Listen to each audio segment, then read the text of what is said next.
إن الحمد لله نحمده ونستعينه ونستغفره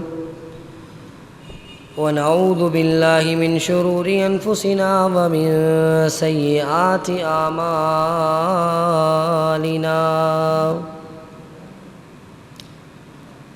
من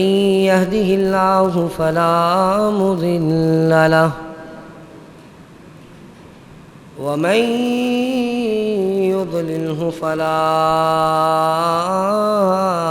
هادي له أشهد أن لا إله إلا الله وحده لا شريك له وأشهد أن محمدًا عبده ورسوله اللهم صل على محمد وعلى آل محمد كما صليت على إبراهيم وعلى آل إبراهيم إنك حميد مجيد اللهم بارك على محمد وعلى آل محمد كما باركت على إبراهيم وعلى آل إبراهيم إنك حميد مجيد قال الله تعالى في القرآن المجيد والفرقان الحميد يا أيها الذين آمنوا اتقوا الله حق تقاته ولا تموتن إلا وأنتم مسلمون يا أيها الناس اتقوا ربكم الذي خلقكم من نفس واحدة وخلق منها زوجها وبث منهما رجالا كثيرا ونساء واتقوا الله الذي تساءلون به والأرحام إن الله كان عليكم رقيبا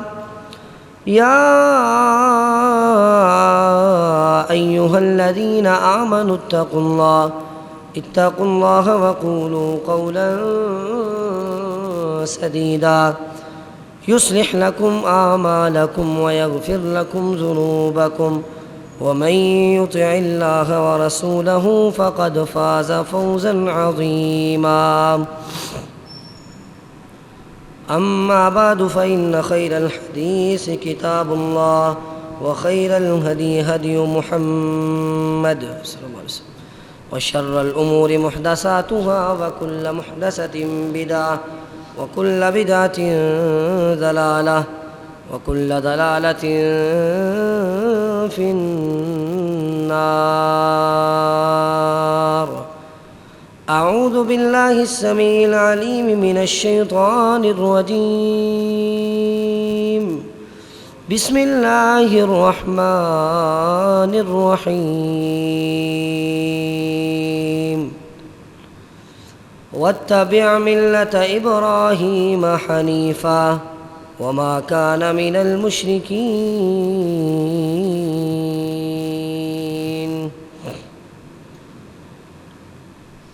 سب قسم کی حمد و ثنا اللہ وحدہ لا شریک کے لیے ہے، جو ہمارا خالق ہے، مالک ہے، رازق ہے، ہر چیز پر قادر ہے، جو وہ چاہے کر سکتا ہے۔ اگر وہ چاہے تو کسی کو بیٹے دے دے، اور اگر وہ چاہے تو کسی کو بیٹیاں دے دے، اور اگر وہ چاہے تو اولاد سے محروم رکھے، کیونکہ وہ ہمارا خالق ہے، مالک ہے، ہر چیز پر قادر ہے، جو وہ چاہے کر سکتا ہے۔ اس کے بعد لاکھوں کروڑوں درود و سلام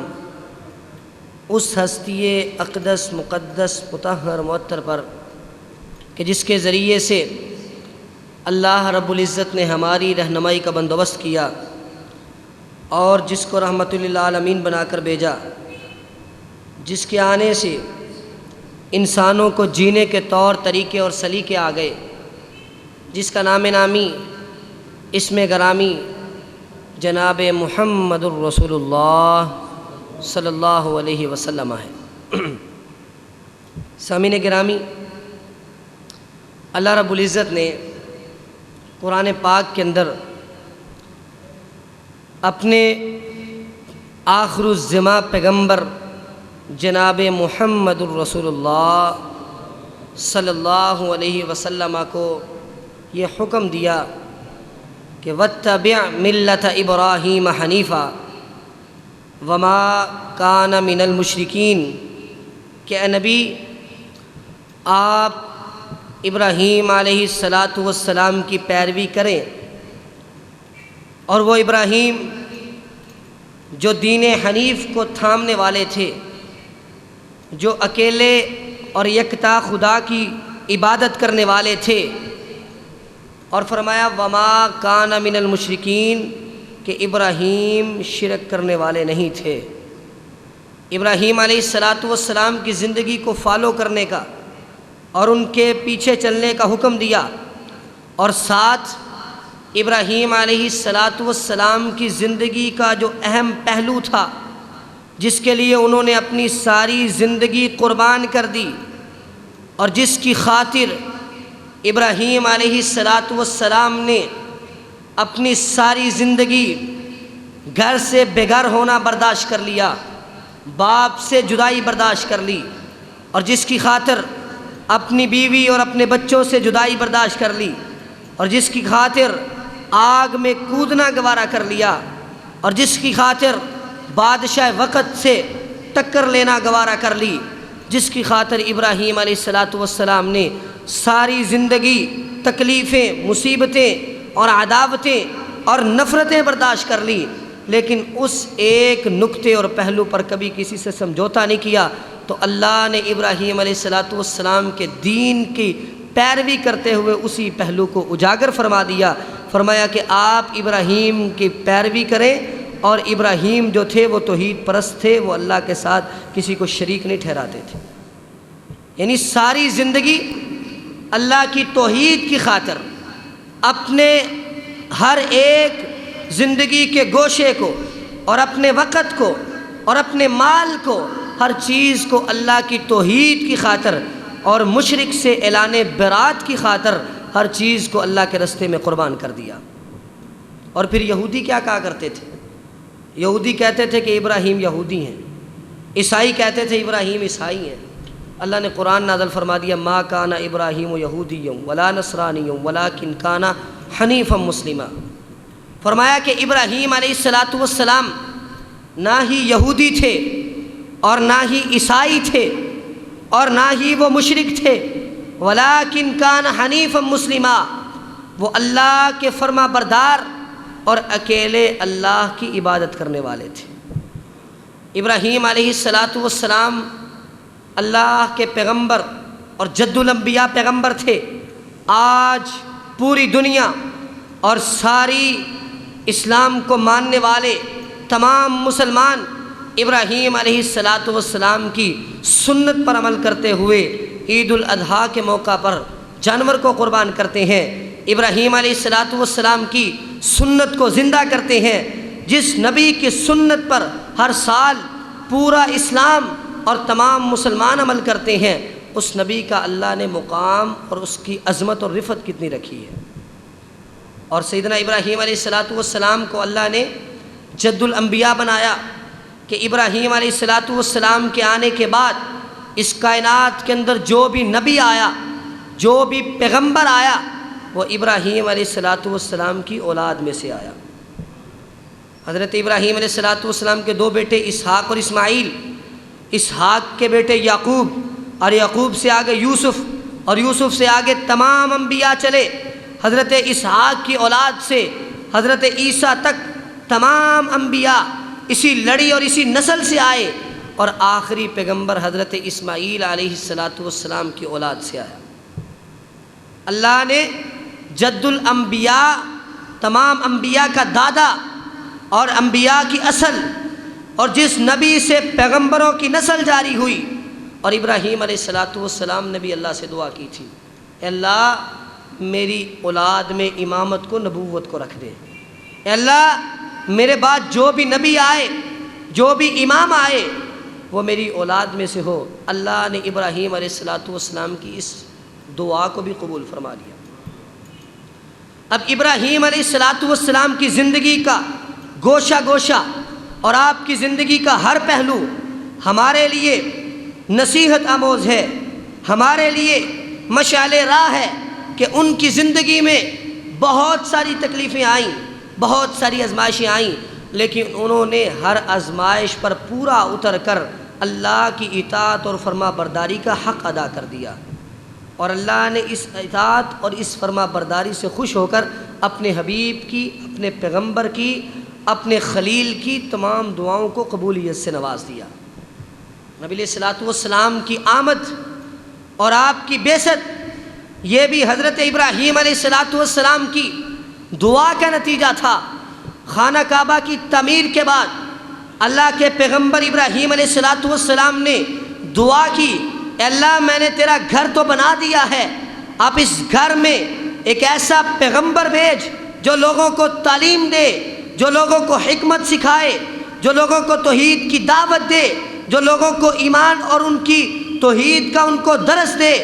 اللہ کے پیغمبر ابراہیم علیہ السلام نے خانہ کعبہ اور مکہ کے اندر ایک پیغمبر کی بعثت کی دعا کی تھی کہ یہاں وہ نبی بن کے آئے، تو اللہ نے ابراہیم علیہ السلام کی اس دعا کو ہزاروں سال بعد جا کے آقا علیہ السلام کو نبی بنا کر وہ دعا بھی پوری کر دی۔ اور ان کی زندگی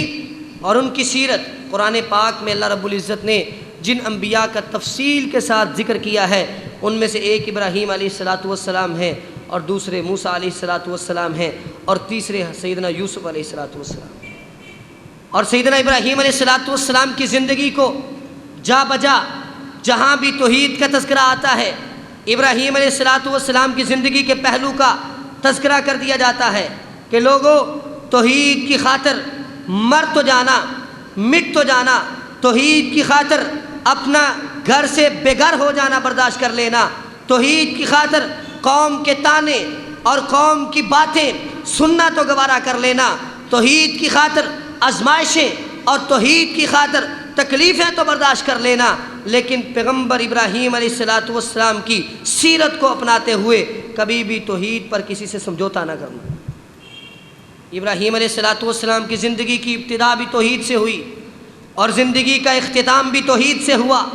اللہ نے بچپن کی زندگی کا قرآن میں ذکر نہیں کیا، جہاں سے زندگی کی ابتدا ہوئی ابتدا ہی میں یہ ذکر کر دیا کہ ابراہیم علیہ السلام نے جوانی کی عمر میں جب تبلیغ شروع کی، جب اللہ کی دعوت شروع کی، تو سب سے پہلے اپنے باپ کو توحید کی دعوت دی۔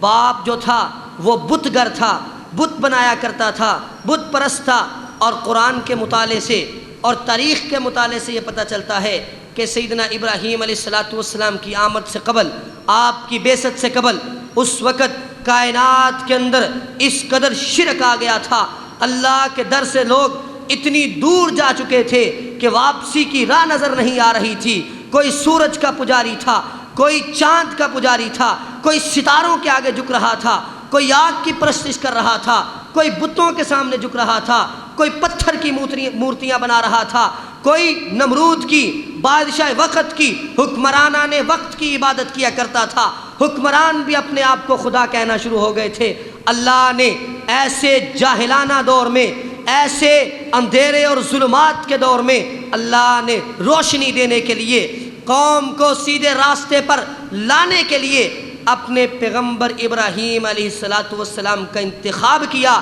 اور اس کو انقلاب برپا کرنے کے لیے دنیا میں اس جگہ پر مبعوث فرمایا جہاں پر بتوں کا ڈیرا تھا، جہاں پر بتوں کا گڑھ تھا، جہاں پر شرک کا گڑھ تھا، اور پیدا بھی کیا تو اس گھر میں کیا جس گھر میں بتوں کو بنایا جاتا تھا، اپنے ہی ہاتھوں سے بت بنا کے ان کی عبادتیں کی جاتی تھی۔ ابراہیم علیہ السلام نے جب اللہ نے نبوت سے نوازا، جب اللہ نے توحید کی سمجھ دی، جب اللہ نے وحدانیت کو ان کے دل کے اندر راسخ فرما دیا، تو ابراہیم علیہ السلام نے اپنے گھر سے ابتدا کی، اپنے ہی گھر سے، اپنے باپ سے ابتدا کی۔ کہا یا ابتی لما تعبد ما لا يسمع ولا يبصر ولا يغني عنك شيئا، اے ابا جان آپ اس کی عبادت کیوں کر رہے ہیں جو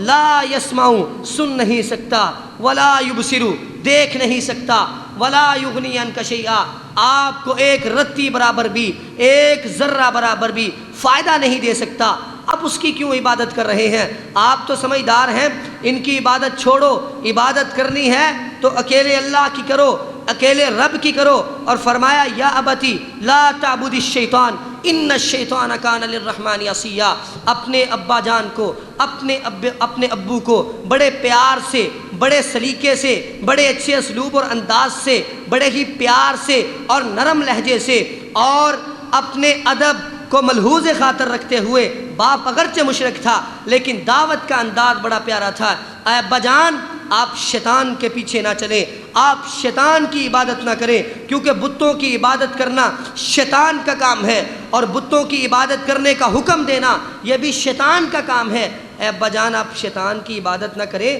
کیونکہ شیطان تو وہ ہے جس نے پہلے دن سے رحمان کی نافرمانی کی ہے، جس نے پہلے دن سے اللہ کی نافرمانی کی ہے۔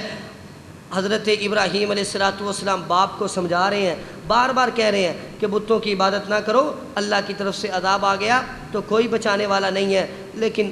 حضرت ابراہیم علیہ السلام کے باپ کو سمجھ نہ آئی، بتوں کی عقیدت، بتوں کی محبت اس قدر دل میں راسخ ہو چکی تھی کہ بات ماننے سے انکار کر دیا۔ ابراہیم علیہ السلام کی اس دعوت پر آگے سے رد عمل کیا ہوا، آگے سے جواب کیا ملا؟ کہا اراغب انت عن آلہتی یا ابراہیم، اے ابراہیم کیا تو ہمارے بتوں سے بے رغبتی رکھتا ہے؟ تو یہ بات یاد رکھ لے، لئن لم تنتہی لارجمنک واہجرنی ملیا، جب اللہ کے دین کی دعوت دینے کے لیے نکلے تو سب سے پہلے دعوت اپنے باپ کو دی، اور جو رد عمل آیا اور جو سخت ترین رد عمل تھا وہ بھی اپنے باپ کی طرف سے آیا۔ باپ نے کہا اے ابراہیم، اے میرے بیٹے، اگر تو اپنی اس دعوت سے باز نہ آیا تو میں تجھے رجم کر دوں گا، جا چلا جا، مجھے چھوڑ کے چلا جا، مجھے تیری کوئی ضرورت نہیں۔ جن افکار و نظریات کی تو دعوت دے رہا ہے یہ ہمارے آبا و اجداد کے نہیں تھے، یہ ہم نے اپنے باپ دادوں سے نہیں سنے، تو نئی دعوت لے کے آ گیا ہے، تو نیا الہ لے کے آ گیا ہے۔ ابراہیم علیہ السلام اپنے گھر سے مایوس ہو گئے، اپنے باپ کی سختیاں برداشت کرتے ہوئے گھر سے نکلے۔ کہا چلو کوئی بات نہیں، باپ نہیں مانا تو کوئی بات نہیں، جاتے ہیں قوم والوں کو دعوت دیتے ہیں۔ قوم والوں کو جا کے کہا ما هذه التماثيل التي انتم لها عاکفون، کہ قوم والو یہ مورتیوں کی کیا حیثیت ہے، ان مورتیوں کے پاس کیا اختیار ہے، جن مورتیوں کی تم عبادت کر رہے ہو یہ مورتیاں تمہارا کیا کر سکتی ہیں؟ تمہارا نہ نفع کر سکتی ہیں،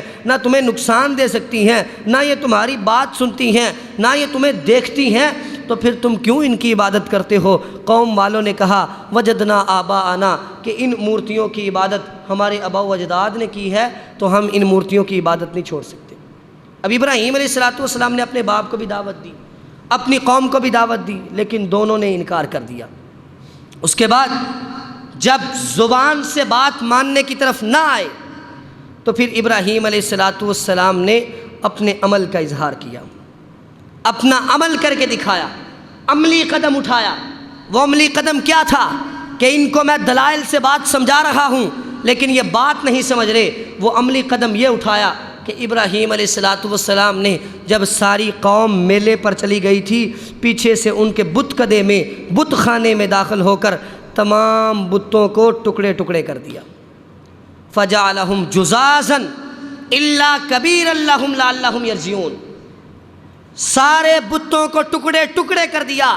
اور ایک بت کو چھوڑ دیا جو سب سے بڑا بت تھا، اس لیے کہ قوم جب واپس آئے تو اس بڑے بت سے سوال کرے کہ باقی بتوں کو کس نے ٹکڑے ٹکڑے کیا ہے۔ ابراہیم علیہ السلام نے عملی قدم اٹھایا توحید کی خاطر. انہیں پتہ تھا کہ رد عمل کیا ہو سکتا ہے، جوابی کارروائی کیا ہو سکتی ہے، اس کے بدلے میں مجھے قتل بھی کیا جا سکتا ہے. میں حکمران آنے وقت سے ٹکر لینے جا رہا ہوں، پوری قوم کی مخالفت میں میں ان کے الہوں اور معبودوں کو زیر کرنے جا رہا ہوں. لیکن ڈرے نہیں، جھکے نہیں، اپنا قدم آگے بڑھایا، سارے بتوں کے سر تن سے جدا کر دیے، ٹکڑے ٹکڑے کر دیا. جب قوم واپس آئی، آ کے دیکھا یہ کس نے کیا ہے، یہ کون کر سکتا ہے. بادشاہ نے پوچھا کہ ہمارے الہوں کا یہ حال کس نے کیا ہے؟ لوگوں نے کہا سمعنا فتى یذکرہم یقال لہ ابراہیم، ایک نوجوان ہے جس کا نام ابراہیم ہے، وہ بتوں کی مخالفت کرتا ہے، وہ بتوں کے خلاف بولتا ہے، یہ کام اسی کا ہو سکتا ہے، جاؤ اسے پکڑ کے لے کے آؤ. بادشاہ کے حکم پر ابراہیم علیہ السلام کو بلایا گیا، دربار میں کھڑا کیا گیا، پوچھا گیا بتا تو نے کیا ہے؟ ابراہیم علیہ السلام نے بڑی حکمت سے جواب دیا. ان کو سمجھانے کے لیے، ان کے خانہ شرک میں توحید کا دیا جلانے کے لیے، ان کو توحید کی روشنی سے آشنا کرنے کے لیے ابراہیم علیہ السلام نے بڑا ہی پیارا جواب دیا. انہوں نے پوچھا یہ بتوں کا حال، یہ بتوں کو ٹکڑے ٹکڑے کس نے کیا ہے؟ ابراہیم علیہ السلام نے کہا قال بل فعل کبیرہم ھذا فاسألوہم ان کانوا ینطقون. حضرت ابراہیم علیہ السلام نے فرمایا مجھ سے کیوں پوچھتے ہو، تم اپنے بڑے بت سے پوچھو جو باقی بچا ہوا ہے، جو صحت مند اور سالم اور صحیح ہے، اس سے سوال کرو کہ یہ کس نے کام کیا ہے. اور فرمایا ان کانوا ینطقون، اگر وہ بولنے کی طاقت رکھتا ہوگا تو تمہیں جواب دے دے گا.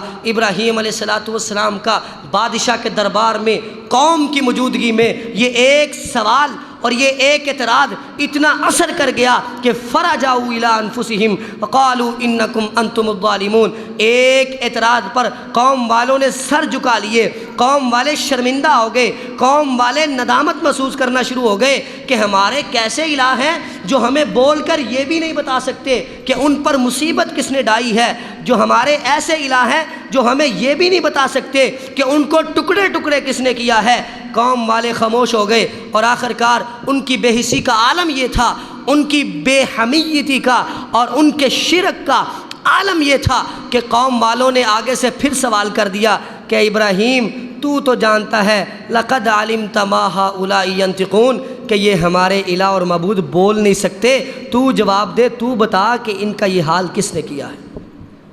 ابراہیم علیہ السلام نے کہا کہ جب یہ بول نہیں سکتے تو اف لکم ولما تعبدون، تم اپنے منہ سے اقرار کر رہے ہو کہ یہ الہ بول نہیں سکتے، یہ بتا نہیں سکتے، تو تمہاری بے حسی پہ اف ہے، تمہارے اس شرک پہ افسوس ہے کہ تم پھر بھی ان کی عبادت کر رہے ہو.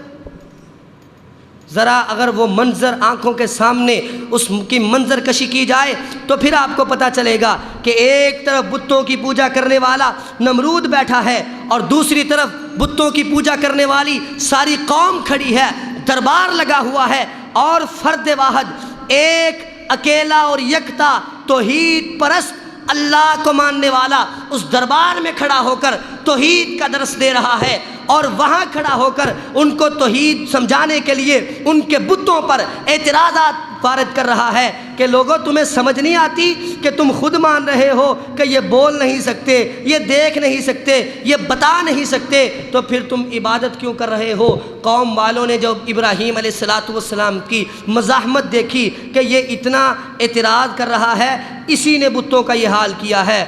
پھر نمرود نے جب دیکھا کہ ابراہیم علیہ السلام اب باتوں پر اعتراض کرنا شروع ہو گئے ہیں، ان کے معبودوں پر اعتراض وارد کرنا شروع ہو گئے ہیں، تو نمرود نے کہا کہ اب ابراہیم علیہ السلام کے ساتھ دلائل کا مناظرہ کیا جائے. پھر نمرود نے مناظرہ کیا. نمرود نے کہا، اللہ رب العزت نے اس مناظرے کا قرآن میں تذکرہ فرما دیا، الم تر الی الذی حاج ابراہیم فی ربہ ان آتاہ اللہ الملک اذ قال ابراہیم ربی الذی یحیی و یمیت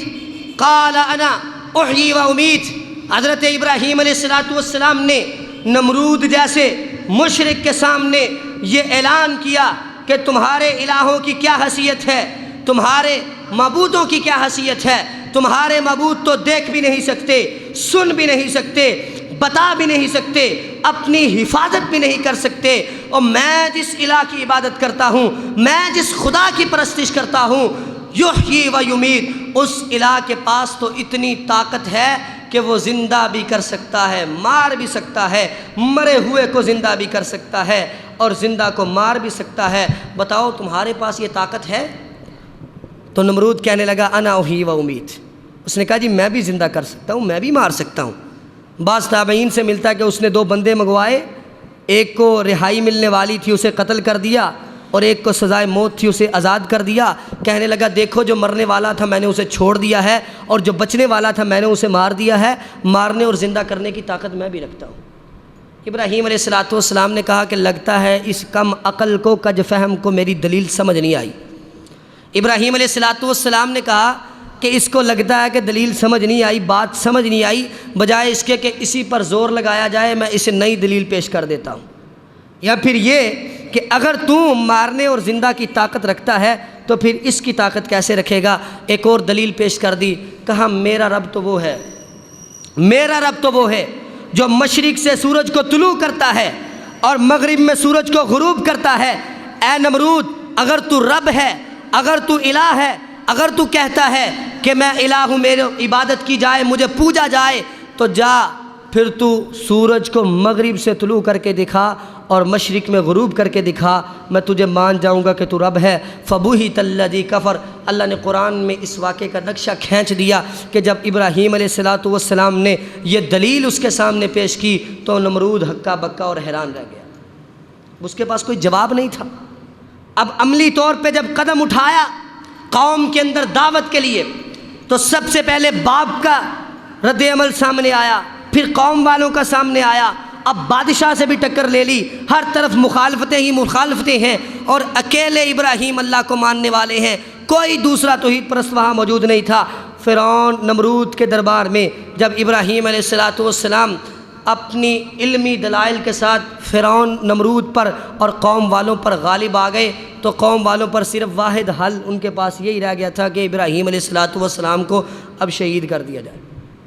ایک ہی حل رہ گیا تھا۔ اب عملی طور پہ، علمی طور پہ تو زیر ہو چکے تھے،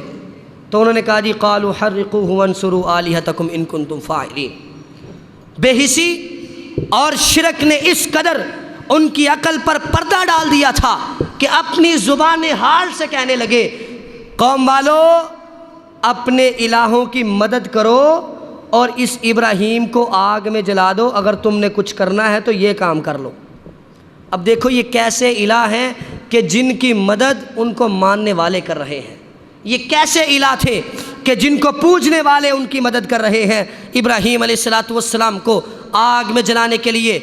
نمرود نے آرڈر جاری کر دیا، قالوا ابنوا لہ بنیانا والقوہ فی الجحیم، انہوں نے کہا جی ایک بلڈنگ بنائی جائے، ایک عمارت بنائی جائے، اس کے اندر آگ لگائی جائے اور اس آگ کے اندر ابراہیم علیہ السلام کو پھینک دیا جائے۔ اب پوری قوم مخالفت کر رہی ہے، بادشاہ وقت بھی مخالفت میں کھڑا ہے، اور یہ اعلان بھی جاری ہو چکا ہے کہ اس کو آگ کے اندر جلا دیا جائے، اور یہ فرد واحد جو اللہ کی توحید کے خاطر استقامت اختیار کیے ہوئے تھا، ذرا بھی چہرے پہ کوئی ندامت نہیں آئی، کوئی پریشانی اور کوئی خوف و خطر کا کوئی لاحقہ نہیں ہوا، بڑے یقین اور اطمینان اطمینان کے ساتھ قوم والوں کے سامنے کھڑے ہیں۔ قوم والوں نے آگ جلائی، ابراہیم علیہ السلام کو آگ میں پھینک دیا گیا۔ اللہ کی طرف سے فرشتہ بھی آیا کہ آپ کو اگر میری مدد کی ضرورت ہے تو بتائیے میں مدد کر دیتا ہوں۔ حضرت ابراہیم علیہ السلام نے جواب میں کہا، صحیح بخاری کے اندر موجود ہے، ابن عباس رضی اللہ تعالیٰ عنہ فرماتے ہیں حینا القیا فی النار، جس وقت ابراہیم علیہ السلام کو آگ میں پھینکا گیا تو سب سے پہلا کلمہ، سب سے پہلی بات جو ان کی زبان سے جاری ہوئی تھی وہ یہی تھی، انہوں نے کہا حسبی اللہ و نعم الوکیل، میں نے مارے کھائیں تو توحید کی خاطر، میں اپنے باپ سے دشمنی مول لی تو توحید کی خاطر، میں نے قوم والوں کی مخالفت مول لی تو توحید کی خاطر، میں نے آگ میں چھلانگ لگائی تو اس اکیلے اللہ کی خاطر، اور آج اگر میں آگ میں گرا ہوں جس کے لیے میں نے سب کچھ کیا ہے وہی اللہ مجھے بچائے گا۔ حسبی اللہ و نعم الوکیل، مجھے اللہ کافی ہے اور اللہ بہترین کارساز ہے۔ یہ دعا پڑھنے کی دیر ہے کہ اللہ نے آرڈر جاری کر دیا، قل قلنا یا نار کونی بردا وسلاما علی ابراہیم، آگ کو کہا اے آگ ٹھنڈی ہو جا، اور اتنی بھی ٹھنڈی نہ ہونا کہ میرے پیغمبر کو ٹھنڈ لگ جائے، کہا آگ ٹھنڈی ہو جا اور سلامتی والی ہو جا۔ ابراہیم علیہ السلام کی اس مدد پر، اس نصرت نے اللہ کے پیغمبر ابراہیم علیہ السلام کے دل کے اندر توحید اور یقین اور اطمینان اتنا بڑھا دیا تھا کہ اب پوری دنیا بھی مخالفت میں آ جائے، پیغمبر کے دل قدموں کو ڈگمگا نہیں سکتی۔ ابراہیم علیہ السلام کے لیے آگ کو اللہ نے گلزار بنا دیا، اور یہ کیوں کیا؟ کیونکہ ابراہیم علیہ السلام نے اللہ کی خاطر اس آگ میں چھلانگ لگائی تھی، اور اللہ اپنے ماننے والوں کو کبھی بھی اکیلا اور تنہا نہیں چھوڑتا، کبھی بھی اکیلا تنہا نہیں چھوڑتا۔ اب بعض لوگوں نے یہاں کہہ دیا کہ آگ کا کام ہے جلانا، تو یہ کیسے ہو سکتا ہے کہ ابراہیم علیہ السلام آگ میں چھلانگ لگائیں اور آگ نے جلایا نہ ہو؟ بعض عقل پرست، عقل کے گھوڑے دوڑانے والے، یہ قرآن کی آیات پر اعتراض کرنے والے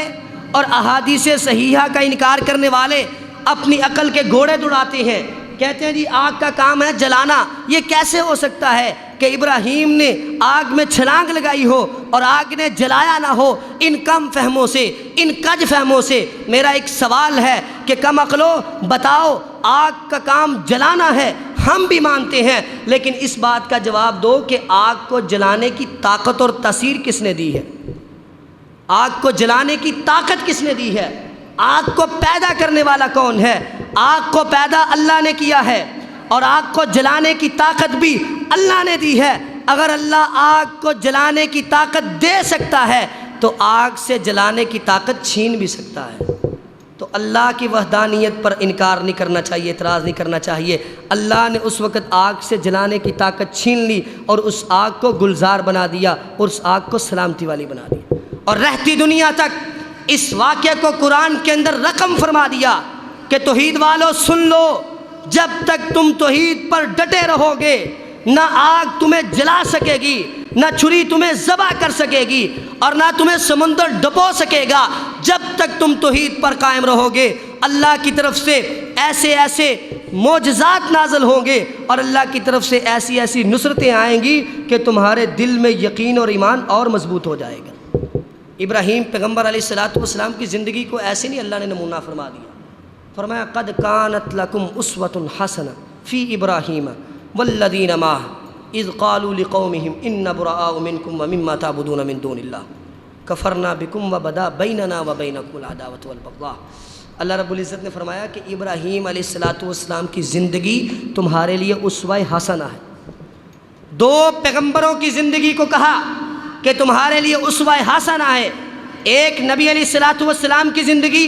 کہ اللہ کے پیغمبر آخر الزماں پیغمبر کی زندگی تمہارے لیے آئیڈیل اور نمونہ ہے، اور دوسرا ابراہیم علیہ السلام کی زندگی کے بارے میں کہا کہ ابراہیم پیغمبر کی زندگی تمہارے لیے آئیڈیل اور نمونہ ہے، کیونکہ ابراہیم تو وہ ہے کہ جس نے سرے بازار ساری قوم کے سامنے یہ اعلان کیا تھا، قوم والو جب تک تم کفر میں مبتلا رہو گے، قوم والو جب تک تم شرک کرتے رہو گے، میرے اور تمہارے درمیان عداوت رہے گی، میرے اور تمہارے درمیان بغض رہے گا، میرے اور تمہارے درمیان نفرت رہے گی۔ جب تم ایمان لے آؤ گے حتیٰ تؤمنوا باللہ وحدہ، جب تم نے ایک اللہ پر ایمان، ایک اللہ کی توحید کو قبول کر لیا، ایک اللہ پر ایمان لے آئے، اس وقت سے تمہارا اور میرا ایک بڑا ہی پکا رشتہ ہو جائے گا۔ صرف اس بات کی خاطر ساری زندگی لگا دی تو اللہ نے ابراہیم علیہ السلام کی زندگی کو ہمارے لیے نمونہ اور آئیڈیل بنا دیا۔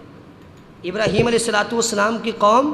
بڑی ہی بدبخت قوم تھی۔ ابراہیم علیہ السلام نے قوم کو دعوت دی، جب کوئی چارہ نہ آیا، جب کوئی چارہ نہ ملا، قوم والوں نے دعوت قبول نہیں کی، تو ابراہیم علیہ السلام نے قوم والوں کو بڑے طریقوں سے سمجھایا۔ واقعہ قرآن میں اللہ رب العزت نے اور نقل فرمایا کہ ابراہیم علیہ السلام کی قوم ستاروں کی عبادت کرتی تھی، چاند کی عبادت کرتی تھی، سورج کی عبادت کرتی تھی۔ تو ابراہیم علیہ السلام قوم والوں کے پاس بیٹھے ہوئے تھے، تو ستارہ، رات کا وقت تھا، ستارہ طلوع ہوا، تو قوم والوں کو سنانے کے لیے کہا کہ یہ ستارہ بڑا چمک رہا ہے، بہت بلند ہے، مجھے لگتا ہے کہ یہ ستارہ ہمارا الہ ہے۔ لیکن جو ہی صبح ہوئی وہ ستارہ غروب ہو گیا، دن کی روشنی آئی، ستارہ مدھم پڑ گیا، ستارہ نظر آنا ختم ہو گیا۔ تو ابراہیم علیہ السلام نے فرمایا کہ جو چھپ جائے وہ الہ نہیں ہو سکتا۔ پھر کہا، خود ہی بیٹھتے قوم والوں کو سنانے کے لیے کہ ان کو پتہ چلے کہ ستارہ الہ نہیں ہوتا، چاند الہ نہیں ہے، چاند معبود نہیں ہے۔ کہا چاند ہو سکتا ہے، چاند بہت بڑا ہے، لیکن جب دن کی روشنی آئی تو چاند بھی مدھم پڑ گیا، چاند بھی غروب ہو گیا۔ پھر سورج کو دیکھا، فلما رأى الشمس بازغة قال هذا ربی هذا اکبر۔ قوم کو توحید سمجھانے کے لیے، اللہ کی وحدانیت بتانے کے لیے ابراہیم علیہ السلام نے کہا کہ سورج بہت بڑا ہے۔ جب سورج چمکتا ہے تو روشنیوں کی جو ہے وہ طاقت ختم ہو جاتی ہے، سارے دیے اور چراغ مدھم پڑ جاتے ہیں، اتنا بڑا سورج ہے، یہ ہمارا رب ہو سکتا ہے۔ لیکن جو ہی مغرب کا وقت ہوا، شام کا وقت ہوا، سورج غروب ہو گیا، کہا کہ یہ بھی ہمارا رب نہیں ہو سکتا، جو چھپ جائے، جو غروب ہو جائے وہ رب نہیں ہو سکتا۔ اور کہا اللہ تو وہ ہے، وجہت وجہی للذی فطر السماوات والارض حنیفا۔ قوم والوں کو سمجھانے کے لیے آخر میں اعلان کر دیا کہ قوم والوں میں تو اس رب کی عبادت کرتا ہوں جو اس سورج کا بھی خالق ہے، جو اس چاند کا بھی خالق ہے، جو ستاروں کا بھی خالق ہے، جو تمہارے بتوں کا بھی خالق ہے، اور جو زمین اور آسمان کا بھی خالق ہے، جو تیرا بھی خالق ہے، جو میرا بھی خالق ہے، ہر چیز کا خالق ہے۔ میں تو اس خالق کو الہ اور معبود سمجھتا ہوں۔ تو ابراہیم علیہ السلام نے بڑے ہی پیارے انداز قوم والوں کو توحید سمجھائی، لیکن قوم والے ماننے کے لیے تیار نہ۔ اور اللہ نے توحید کے نقطہ نظر سے ان کے ایک اور واقعے کو قرآن میں ذکر فرمایا۔ اس وقت جو قوم تھی وہ یہ نہیں مانتی تھی کہ ہم مر جائیں گے اور مرنے کے بعد ہمیں دوبارہ اٹھایا جائے گا، ہم مر جائیں گے اور ہمیں آخرت میں اللہ کے سامنے پیش کیا جائے گا۔ قوم نہیں مانتی تھی، اور سابقہ اقوام اور جتنی بھی قومیں گزری ہیں ان میں سے اکثر قومیں ایسی تھیں، بلکہ تمام قوموں کا یہ نظریہ بن چکا تھا کہ ہم نے مر جانا ہے، مٹ جانا ہے، ہم نے مرنے کے بعد دوبارہ ہمیں اٹھایا نہیں جائے گا۔ یعنی آخرت پر ایمان اور یقین نہیں تھا۔ اور جب کسی بندے کا آخرت پر ایمان اور یقین نہ ہو تو وہ بد عملی کا شکار ہو جاتا ہے، وہ اعمال میں سستی کرنا شروع کر دیتا ہے۔ جب کسی بندے کو پتہ ہو کہ میں جو آج کام کر رہا ہوں شام کو اس کا میں نے حساب دینا ہے، جتنے میرے پاس پیسے ہیں میں نے یہ خرچ کرنے ہیں، اور شام کو میں نے ان کا حساب دینا ہے، میرے پاس جو وقت ہے میں نے اس کو گزارنا ہے، اور شام کو میں نے اس وقت کا حساب دینا ہے کہ کہاں وقت گزارا تھا، کہاں پیسے خرچ کیے تھے، اور کہاں اور کیسے کیسے دن میں اعمال کیے ہیں۔ جب کسی بندے کو پتہ ہو کہ میں نے حساب دینا ہے تو وہ اپنا پیسہ، اپنا وقت بڑے ہی اچھے انداز سے جو ہے وہ صرف کرتا ہے، بڑا ہی خیال کرتا ہے۔ لیکن جب پتہ نہ ہو، ٹینشن ہی نہ ہو، کسی کو حساب نہیں دینا، کوئی پوچھنے والا نہیں ہے، کسی کو جواب دے نہیں ہے، تو پھر بندہ احتیاط نہیں کرتا۔ تو قومیں مرنے کے بعد دوبارہ زندہ ہونے پر ایمان لانے سے منکر ہو چکی تھی۔ ابراہیم علیہ السلام نے ان کو دعوت دی کہ لوگو اللہ ایک ہے، اور وہ اس بات پر قدرت اور طاقت رکھتا ہے کہ تمہیں مرنے کے بعد دوبارہ زندہ کرے۔ اور یہی سیم عقیدہ اور یہی سیم نظریہ مشرکین مکہ کا تھا۔ وہ اللہ کے رسول کو کہتے تھے کہ اللہ کے رسول ہمیں دوبارہ، اللہ کے رسول کو مخاطب ہو کر کہا کرتے تھے کہ ہم جب مر جائیں گے، مٹی ہو جائیں گے، ہماری ہڈیاں بسیدہ ہو جائیں گی، ہمیں دوبارہ کیسے پیدا کیا جائے گا؟ اللہ کے پیغمبر علیہ السلام پر اللہ نے قرآن نازل فرما دیا کہ جس نے تمہیں پہلی مرتبہ زندہ کیا ہے وہ جب پہلی مرتبہ زندہ کر سکتا ہے جب تمہارا کوئی نام نہیں تھا، کوئی نشان نہیں تھا، تمہارے کوئی جاننے والا نہیں تھا، جب اس نے پہلی دفعہ تمہیں زندہ کر دیا ہے تو دوبارہ بھی زندہ کر سکتا ہے۔ تو اللہ کے پیغمبر علیہ السلام نے بھی یہی بتایا، ابراہیم علیہ السلام نے بھی یہی بتایا۔ اب ابراہیم علیہ السلام نے اس عقیدے کو پختہ کرنے کے لیے اللہ سے سوال کیا کہ اللہ کہ مجھے ذرا یہ دکھا دے کہ تم مرنے کے بعد کیسے زندہ کرتا ہے۔ تو اللہ رب العزت نے فرمایا قال اولم تؤمن، ابراہیم تمہیں یقین نہیں ہے کہ میں مرنے کے بعد زندہ کر سکتا ہوں؟ ابراہیم علیہ السلام نے کہا یقین تو ہے اللہ، بلا ولکن لیطمئن قلبی، مجھے یقین ہے لیکن میں اپنے دل کے اطمینان کے لیے یہ دیکھنا چاہتا ہوں کہ زندہ کیسے ہوں گے۔ تو اللہ رب العزت نے پھر ابراہیم علیہ السلام کو حکم دیا کہ 4 پرندے لو، ان پرندوں کو پہلے اپنے ساتھ مانوس کرو تاکہ تم پہچان لو کہ اچھی طرح یہی پرندے ہیں جو دوبارہ زندہ ہو کے آئے ہیں۔ ان کو اچھی طرح مانوس کرو، اپنے پاس رکھو، پھر اس کے بعد ان کو ذبح کرو، ان کے الگ الگ ٹکڑے کر کے الگ الگ پہاڑوں پر رکھ دو، ثم ادعوہن یأتینک سعیا، پھر ان کو آواز لگاؤ، دیکھنا کیسے وہ جڑ کر اڑتے ہوئے تمہارے پاس زندہ ہو کر آئیں گے۔ ابراہیم علیہ السلام نے جب پرندوں کو رکھا اور ان کو آواز لگائی اور اپنی آنکھوں سے دیکھا کہ اللہ نے ان مردہ پرندوں کو جن کے ٹکڑے ٹکڑے ہو چکے تھے، ایک ٹکڑا دوسرے پہاڑ پر ہے، ایک ٹکڑا کسی اور پہاڑ پر پڑا ہوا ہے، جب آواز لگائی پرندوں کے ٹکڑے اکٹھے ہوئے، جڑے اور ان کے اندر جان آئی اور اڑتے ہوئے پرندے ابراہیم علیہ السلام کے پاس آ گئے۔ اللہ نے اپنی وحدانیت پر اطمینان بڑھا دیا اور اپنے ابراہیم پیغمبر کو آنکھوں سے مشاہدہ کروا دیا کہ میں کیسے مرے ہوئوں کو زندہ کر سکتا ہوں۔ اور اللہ نے پھر اس سورت کے اندر، سورۃ البقرہ کے اندر اور بھی واقعات ذکر کیے کہ جن میں یہ بتایا کہ میں مردوں کو زندہ کر سکتا ہوں، مردوں کو زندہ کر سکتا ہوں۔ موسیٰ علیہ السلام کے ساتھ جو 70 بندے طور پہاڑ پر گئے تھے، جب اللہ رب العزت کے نور کی تجلی اس پہاڑ پر پڑی تو 70 کے 70 بندے مر گئے۔ ثم بعثناکم من بعد موتکم لعلکم تشکرون۔ موسیٰ علیہ السلام نے اللہ سے کہا، اے اللہ یہ میری قوم کے سردار ہیں، میں تو ان کو اس لیے لے کے آیا تھا کہ یہ تیرا دیدار کر سکے، یہ تو سارے مر گئے ہیں، قوم والوں نے مجھے نہیں چھوڑنا، ان کو زندہ کر دے۔ تو اللہ نے ان 70 کے 70 بندوں کو مرنے کے بعد دوبارہ زندہ کر دیا تھا۔ اللہ رب العزت نے ایک پیغمبر کو، جن کے بارے میں بعض مفسرین نے سیدنا عزیر علیہ السلام کا نام لیا ہے، 100 سال تک موت دے دی اور 100 سال بعد دوبارہ زندہ کیا اور کہا دیکھو جب تم فوت ہوئے تھے تمہارے پاس یہ کھانا پڑا ہوا تھا، 100 سال بیت گئے ہیں، اللہ کی قدرت اور اللہ کی طاقت اتنی ہے کہ 100 سال بعد تمہیں زندہ کیا گیا ہے اور تمہارے پاس پڑا ہوا کھانا ابھی تک بسیدہ نہیں ہوا۔ اللہ نے اور ان واقعات سے بتایا کہ لوگوں جب میں دنیا کے اندر تمہیں دوبارہ زندہ کر سکتا ہوں تو پھر تمہیں آخرت میں بھی دوبارہ زندہ کر لوں گا، یہ میری طاقت اور یہ میری قدرت ہے۔ ابراہیم علیہ السلام نے بھی اپنی قوم کو یہی سمجھایا کہ لوگوں اللہ کو مانو اور آخرت میں دوبارہ اٹھنے پر یقین لے آؤ، تم کامیاب ہو جاؤ گے،